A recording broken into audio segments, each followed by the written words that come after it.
Hello, and thank you for joining me today on Loyal World Info. Another day of the globe spinning, another day of global news to digest. I offer a sane, rational voice in an insane, rational time. I will be your host, and let's get into today's topics. Okay, let's get into the topics of the day for August 28, 2020. War around us in China, Russia, and Israel. Japan's Prime Minister Abe steps down. Philippines naming of reefs and sandbars around Vietnam's islands. Facebook restricts Thailand's freedom of speech. Korean pension age to rise. Illegal Myanmar job seekers caught. And debt addictions and family stress amid COVID-19. Stay with me and let's get into today's topics. Okay, our first story of the day comes from China, and it's from Thailand's newspaper. I wanted to bring up 3 stories about wars taking place around the world, and this first one is from China fires missiles into South China Sea.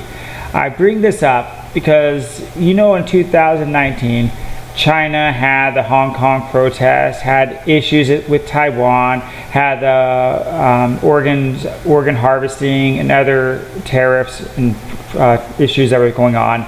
So they've been benefiting greatly off of other countries who've been fighting the convid, which coincidentally came from China. So this is something that they've done today, and I want to bring it up. China fires missiles in the South China Sea.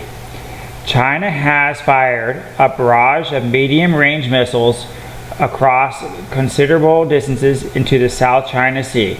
Beijing's latest move to demonstrate its strategic dominance of sovereignty over the disputed waters, and an American defense official said. The missiles launched on Wednesday, puncturing a series of military exercises that China has conducted this month at the time of the rising tensions with the United States over the territorial claims in the South China Sea and its attempts to pressure Taiwan, the self-governing island democracy that Beijing claims as its own. I just want to give a little context here that about $5 trillion a year go through the South Sea around Asia. So, and China basically wants to tax all that, and the U.S. wants to keep free trade for all these countries. So it is a lot of goods that go through, and that's a big reason to fight for it. So moving on, the missiles that launched on Wednesday punctured a series of military exercises that China has conducted this month at the time of the tensions between the United States over its territorial claims in the South China Sea and its attempt to pressure Taiwan democracy that Beijing claims its own. Senior Colonel Wu Quan, spokesperson of the Chinese Ministry of National Defense, did not mention the missiles on Thursday, but confirmed that China had carried out a long-planned drill over an area that stretched from Guangdong, northeastern China, to disputed islands in the South China Sea known as Spartacus. The above exercises do not directed to any country, Wu said in a regulatory briefing. China had signaled its plan to test the missiles by declaring travel exclusion zones in the part of the South China Sea this week. American forces in the region detected the launch of 4 missiles from the mainland to the area, the American defense official said. The Pentagon is now assessing the type of missiles involved. Among the medium-range missiles, China's growing arsenal are the DF-26 and the DF-21, which can attack moving targets at sea. So, if you recall, when Obama was in office, the Philippines and China had an issue, and Obama told Philippines to go home, and then they let China build these little islands in the middle of all these reefs, in the middle of all these oceans. So China then put military bases on these islands. So they basically keep building an island, then building another island, putting military bases on it, and they're trying to keep all other countries out, whether for fishing or trading or whatnot. So what do you think about this? Does your country agree with China that this water is all theirs? And what do you think about them trying to claim the sea? Yes, no? Please like, comment, subscribe, and leave your thoughts below. Now, I want to move on to a second war that's going on that, convid is all over American news, so you probably don't see this. Israel strikes Hamas in Gaza over rockets and balloons. So in this case, Gaza on August 28th, Israel's aircraft and tanks struck Hamas facilities in Gaza today, and militants fired a half a dozen rockets toward southern Israel, its military said, as mediators struggled with work to keep calm from the volatile frontier. By the way, this is in the Myanmar news under the world. There were no reports of casualties on either side. The United Nations Middle East envoy urged Israel and Gaza militants to halt their violence. Israel's military said it struck underground infrastructures and military posts belonging to Israel's ruler Hamas overnight in response to an increasingly balloon launched from the Palestinian enclave that has burned Israel farmlands. Gaza militants had then fired 6 rockets toward Israel, the military said, drawing on the second round of Israel strikes, which hit Hamas armed training camp. An Israel military spokesperson said he did not have any information on where the Gaza rockets landed, but that none of them were intercepted by the Iron Defense drone system. Okay, so I have a question though. So how do you feel as a U.S. taxpayer, and you're giving billions and billions and trillions of dollars to Israel, and here they are bombing people without the U.S. permission? I mean, it's funny how we can attack other places, and I don't even to this day know why U.S. is so loyal or so bends the knee to Israel, but we can't defend ourselves from China or Muslims or anybody else. But maybe you guys have more information on that than me. I would love to hear your thoughts on why the U.S. should bend the knee or back Israel all the time. And then I have one more war story for you that happened actually on American soil this week. Okay, so this is the last one. Russia nuclear sub surfaces off Alaska during war games. So, all right. So here we go. Let's go here. A Russian nuclear submarine has surfaced near Alaska during a Navy exercise. Spokesperson, the American commercial fisherman's vessel in the area of the U.S. military said early Friday. Russia's defense ministry announced on Thursday that its nuclear-powered cruise missile submarine Alpsnok and the missile cruiser Varlok fired at targets in the Bering Sea as parts of the Ocean Shield 2020 drill. Alaskans media reported that the local Pollock fishermen had a close encounter with the Russian vessel. The U.S. Northern Command said that it and the Northern American Aerospace Defense Command were closely tracking the Russian submarines and other vessels in its area respondibly. Now, I have a question. If you have a submarine and it's going around, do you think it has more than 10 people on board in a close contact area? If that is so, then why can't we have parties in California or New York where we have parties of 10 or more? Why is our government saying, you know what, don't invite friends to your house, don't have a party in your backyard, but hey, it's okay to have a large group of people in a submarine? Yeah. The current Russian maritime activity is taking place in international waters well outside the U.S. territorial sea, the U.S. Northern Command said. We have not received any requests for assistance from the Russian Navy or the Marine in this area. We always stand ready to assist those in distress. Alaskan fishermen apparently learned of the Russian Pacific Fleet war games from the Coast Guard on Wednesday, which let itself learn from the drills from the Northern Command, Alaskan Command, public media. Photos of the fishermen encounters can be seen below. So what do you think about that? Would you feel comfortable if, a submarine kind of came into your beach or came into your zone? I thought there's good tracking to track submarines on long coastal waters. I don't know. Have you ever worked on a submarine, and what would you do? I know in Southeast Asia there are many fishermen from Vietnam to Korea to Malaysia, Singapore. What would you do, or what was the scariest thing you've ever seen at sea as a fisherman? Please let me know. Like, comment, subscribe.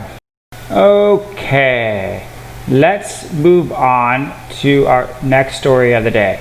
This one you may hear on CNN or see in other newspapers. Japan's Prime Minister Abe to step down due to health concerns. Now, he is going to step down. I'm not going to get too big into this, but what I do want to say is a while back he was out and about at some convention and he spit up blood, and it was never a good idea to do that. And on top of that, he has been in office over 2,000 days. So he actually has the record of the longest person in office, because he started actually in 2012. So he's been the prime minister for 8 years. Now, I'm not really too sure what the prime minister of Japan does. I'm not too familiar with all their political things. Like, I know some people are like just figureheads, others are more like presidents. So I don't know exactly what he does for them. But he was the longest figurehead they had. And I also want to point out that he has tried to handle the convid, but not too successfully. And overall, he did try to help keep some safety measures and stuff, but he didn't do too good job at that. So again, this was a short clip, and I just want to point out that yes, Abe is stepping down and he will be replaced. If you know anything what the Japan Prime Minister does, I would really be interested to know. And what do you guys think about that? Will that signal political change, or is he just like more like a figurehead like, say, Queen Elizabeth? Please like, comment, subscribe. Okay, our next story comes from the Vietnam newspaper. The Philippines' naming of reefs and sandbars around Vietnam's island invalid. So so as you know, many countries, Philippines, Malaysia, Vietnam, and China are disputing over the South China Sea. So here's what's going on. Hanoi, Vietnam on Thursday contested that the Philippines' recent naming of 4 sandbars and 2 coral reefs around the Tai Tu Islands in the South China Sea, again, I don't know why they're calling it South China Sea, known as the Vietnam EC, is completely invalid. This move, enacted by the local government of the Canyon Monastery in the Agro-Public Province of Palawan, is said to be in effect bolstering Manila's claim in the holy dispute of the South China Sea region. Well, I'm just going to stop there. So if the Philippines are trying to claim an island or portions of the island, but then they're claiming it as the South China Sea, they're basically not claiming this on their behalf. Now, a few months ago, Philippines had disputes with China over territory, and Vietnam came to Philippines' defense, and they were harmony and kosher with each other. But then the China government, they gave the Philippines a lot of money, a lot of infrastructure stuff.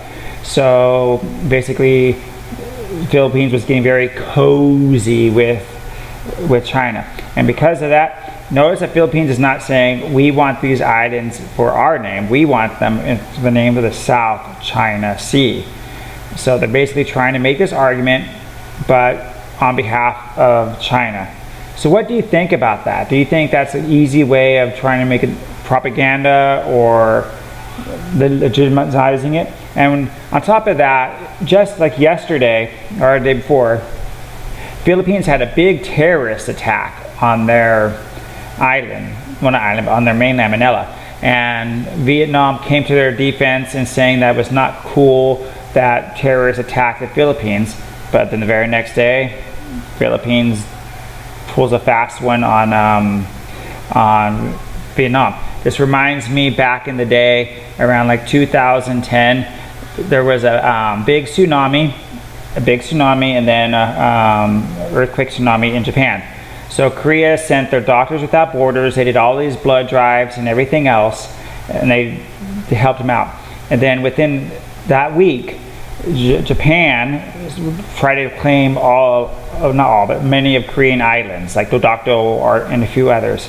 So it's like, I understand that you want to do something, to make your country better, but why? Why do it when people are helping you or standing by you? Shouldn't you do that after you get the rewards? What's your opinion on that? Do you like it when people backstab you? Have you had a friend or a government or a family member backstab you after you have been doing good for them? I would be interested to hear about that. So please like, comment, subscribe. And again, whose benefit do you think this is for? Is this for Philippines? Is this for China? And is Vietnam handling it okay by still keeping the name of the Vietnam Sea and saying this is our property? So yeah, leave your comments below, and thank you. Okay, our next story takes place in Thailand. Facebook blocks a group of 1 million critical of monarch and amid government pressure. So I'm going to read this story, but first off, Thailand does not have freedom of speech like America does. But even America really does not have freedom of speech when it comes to these tech groups. I think it's section 252 or whatever that allows Facebook or any social media not to be responsible for publishing, so they can decide what's appropriate and what's not appropriate, and therefore they're publishers by default. But that does not necessarily apply to Thailand. Thailand did recently make a change to its constitution. Remember, the king this year, like a week ago, said that people have the right to protest and assemble now, but they do not have a right to freedom of speech. Protests are okay as long as it does not harm anybody else. But here's the story. Facebook on Monday blocks access to Thailand to a group of 1 million members with that discussed His Majesty the King's after the government threatened legal action over taking down the content deemed defamatory to the monarchy. So people were basically bad talking the king. And this again goes back to a week or two ago when the king put somebody in jail for 2 years for bad talking him. But keep in mind that's not too extreme. When President Bush was in office, he gave a speech in some country, and some person in the audience threw a shoe at him, and they put him in jail for 2 years for throwing a shoe toward President Bush. So this move comes amid the new Daily Youth-led protest against the government led by the former military Jaka chief and unprecedented calls to reform the monarchy. The Royal Marketplace group was created in April by a self-exiled academic and critic of the monarchy. On Monday night, the group's page brought up a message across the group that it's been restricted within the Thailand's pursuit to the legal request of the Ministry of Digital Economy and Society. Mr. Pan, who lives in Japan, said Facebook had bowed to military domains of the government's pressure. Our group is part of the democratic process and its space for freedom, it says. But here's the catch. By doing this, Facebook is coordinating with an authoritarian regime to obstruct the democratic and cumulative authoritarian in Thailand. Now, keep in mind, it was either around January, February this year, or late 2019 when Facebook, Mark Zuckerberg, was supposed to go on trial in Canada. But he just totally blew off that case, and he never showed up. And in America, many people say Facebook shadow bans them or takes down their posts, so they really don't have freedom of speech either, even though they supposedly have it. They're basically doing what the government says. But this is a good example of what many may not know. Here we go. Facebook denies to answer the Reuters question if it's doing this for the government's behalf. The company has said that when it receives complaints posting violations of local laws that restricts the availability of the content in the country. Earlier this month, the digital economy and social minister accused Facebook of not complying with the request to restrict content, including insults to the monarchy. So keep that in mind, okay? So in America, maybe they have insults against the Democratic Party or left party, take your pick. Because many people on the right or whatever, they feel that their voice is not heard. Okay, but here's the thing. On August 10th, he gave Facebook 15 days to comply with the court takedown orders of face charges under the Local Computer Crime Act, which carries a fine of 200,000 baht or an additional 5,000 baht per day. So that's actually like $10,000 a day. The deadline is almost up, and Facebook understands the context of Thai sovereignty, so they cooperated. So now keep this in mind, they cooperated for Thailand, and Thailand's a monarchy, which is pretty close to a communist country. And I'm not saying all communists are bad, but let's just use this for reference about China. So Facebook wants China's money, so what are they going to do? They are going to bow, and that's why bow to them. Okay, we'll censor everything bad about China, just keep giving us the money. Okay, so if they do it for Thailand, will they not do that against you in your home country? What do you think? Do any social medias ban you? Do you feel you have the right to at least read and type and express yourself in your country if you do have freedom of speech or not? I don't know where you live. And so what do you think about tech companies who can track you, can keep track of everything you say? Is it scary? Are you content with it? And how should we handle it? Like, comment, subscribe. I want to know.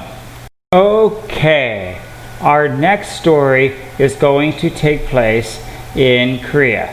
As you may or may not know, many societies are getting older. So, pension benefit age to rise. Now this is a double standard.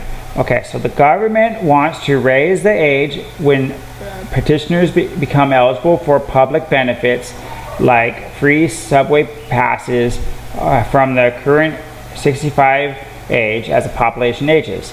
Anyone over 65 is currently eligible for a free subway ride and discounts on rail tickets and admissions to national and public museums since 1981.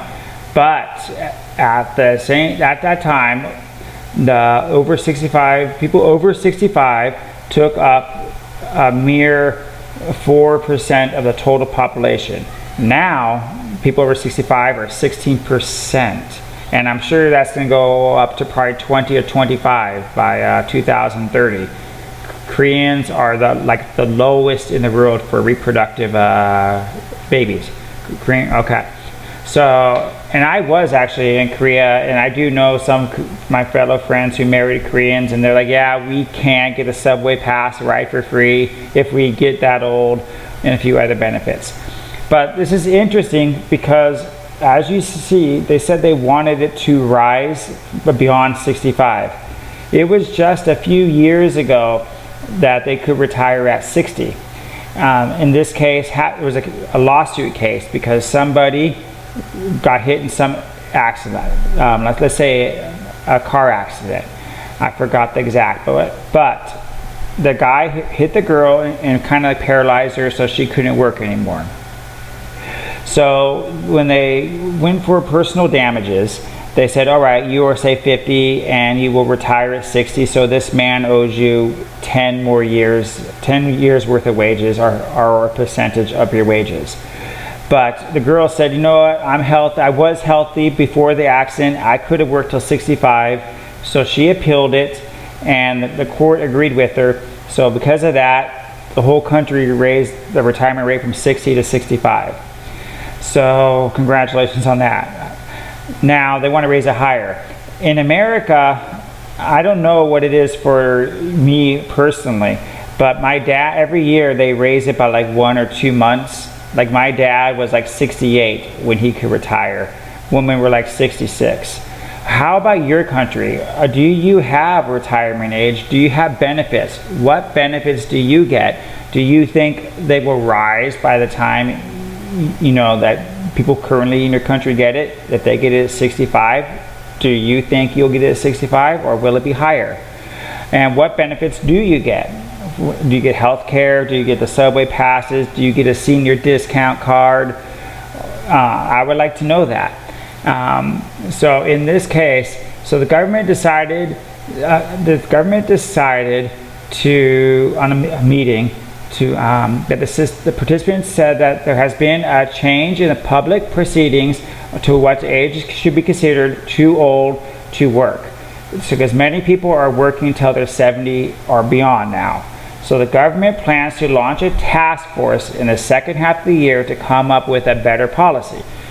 Do you feel that you should have to work to 70 or 75 now because of medical technology, or maybe you're just eating better, you're healthier longer?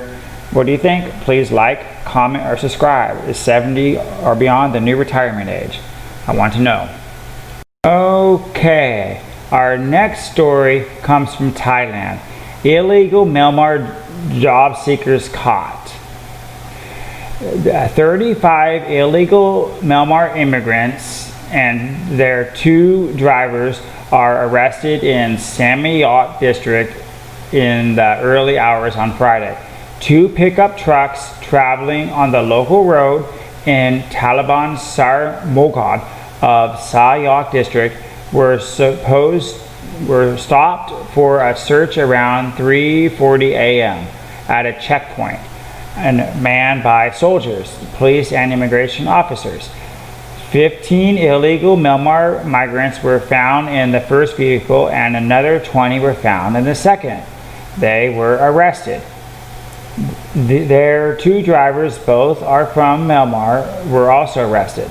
The drivers admitted to the police they were each paid 2,000 baht per trip to take illegal migrants from a border area in Tumbus, Sir Morga, to Kangang Sir village, a district in the western border province.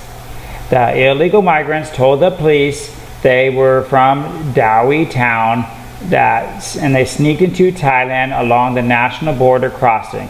They wanted to work in Thailand. All were taken to Suryaka police station for legal action. The drivers were charged with helping people enter the country illegally, and the migrants were with illegal entry. They entered the country via Pushing border pass in Suryaka district, Colonel Jopa, the commander, said. Okay, so here's my thing. I know many people are going to have pity. Oh my gosh, illegal people came in our country, they want a better life.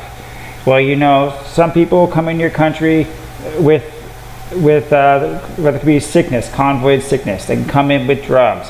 They could come in under contract with human trafficking for sex or whatever. Or they can come in and they can take all the resources from welfare if your country has it, like America. Or like in this case, they take your job. And then people in America will say, oh, we have tons of jobs. We always have tons of jobs. Yeah, well, where are your jobs now, California? You're 13% unemployment. and you let people's emotions help you. No one should ever feel guilty for following the law. And there's plenty of legal immigrants who will fill out paperwork, travel the world, and get jobs. But if you have to do something illegal, then you have no sympathy, and you should be treated with the actions you take. That's my opinion. But your opinion might be totally different. Some illegal workers just came into from China to Vietnam. And guess what? It was these 2 or 3 illegal Chinese people out of 14 had convid, and the whole city of Da Nang had to be evacuated. 80,000 or whatever people flown out, driven out, everything had to be sprayed down.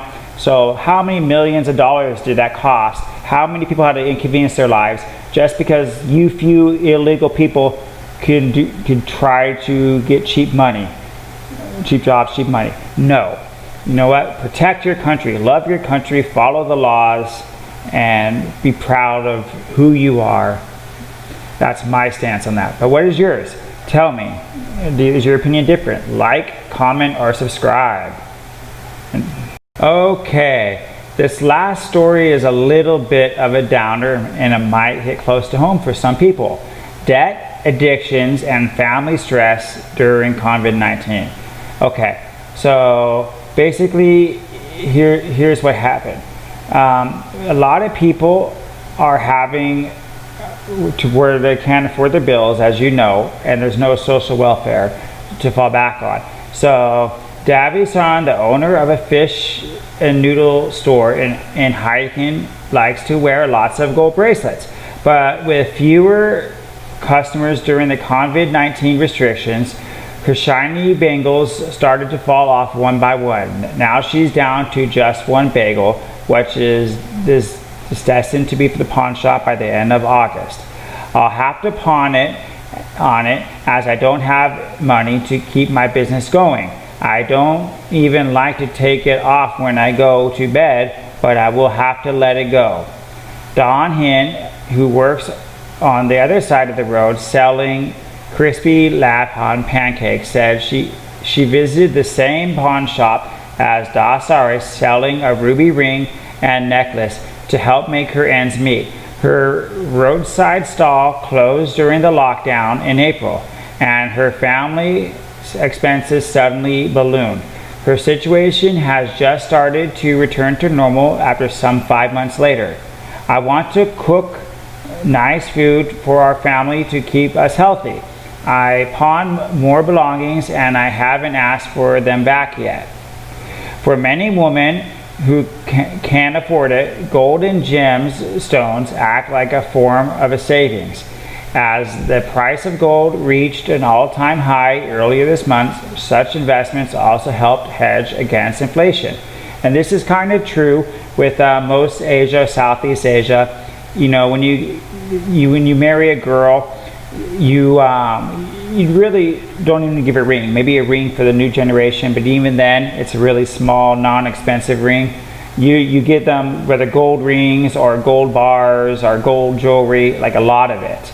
Thailand, Vietnam, all Southeast Asia, some Korea, and it's more their custom and culture. And so they keep that gold all their life. So, of course, the owners of these kinds of investments would rather wear the jewelry than pawn it each time for money. Though men also buy gold, usually as a form of rings or necklaces, they often respond to economic stresses differently. Fathers with dependent wives and children fear losing their jobs almost more than anything else. Fathers also make money to support their family, and sometimes that's all they do. Mothers have an important role to look after the family while the father is away. Yes, that's true. Ko Nong is a 30-year-old taxi driver and started a business selling Mama Leather Lepet Torts tea leaf salad in Yangon with his wife 3 years ago. Before marrying, he worked as a sailor traveling around the world 6 months at a time. he decided to change his job so that he could spend more time with his family. Ko Nong's wife lost her job during the COVID-19 lockdowns, but the couple turned toward Ko Nong's income from his taxi driving support of the family. As restrictions slowly eased, sales their lapsed picked up again, helping to support the family. Now, throughout hard work, saving money, and good connections, Ko Nong and his wife were lucky to avoid economic hardships. Their children also may adopt their attitude toward work, family, and making things meet, but not everyone's lucky. Now, so basically the story goes on, and the reason that I bring this up is some of these, they have this little support group here. And in the support group for these girls, because they tell the husband, have no shame for leaving your wife if she was irresponsible. So, as you know, the husbands make the money, they give it to the wives. And in the support group, some of these girls are like, yeah, I had my husband just co-sign for me for a new car last year, but now he can't pay for it, and I might lose my car, I might lose my house, I might lose this or that. But the woman was the one that was irresponsibly spending or buying beyond what she needed. So that's why it's funny. It was like, here, see, we'll sign the divorce agreement. I told them, but they can do whatever they want. But please don't take my house away. I can't afford to pay my lawyer because I still have to repay the loan for the car. Oh, see, she spent irresponsibly. So, how do you feel like as a man? If you're a man, how do you feel if you have a girlfriend or a wife? Is she good with money, or does she spend foolishly? Does she put your family at risk? Or is she like the first couple that, you give your money to her and she runs it great and she never pressures you because you're stable? That's what I want to know. How does your wife or your girlfriend, or how do you handle money if you're single? And how has hard times been on you with the recession? Please let me know. Like, comment, subscribe. Well, that will conclude today's Loyal World info. Thank you for spending time with me today. Feel free to like, subscribe, or drop a comment below. Or if you are on the go, listen to my podcast with the link provided in the description. I am on Stitcher and the iPhone store. I will see you tomorrow and share New World info stories. And lastly, all my articles I talked about, all the links are in the description below.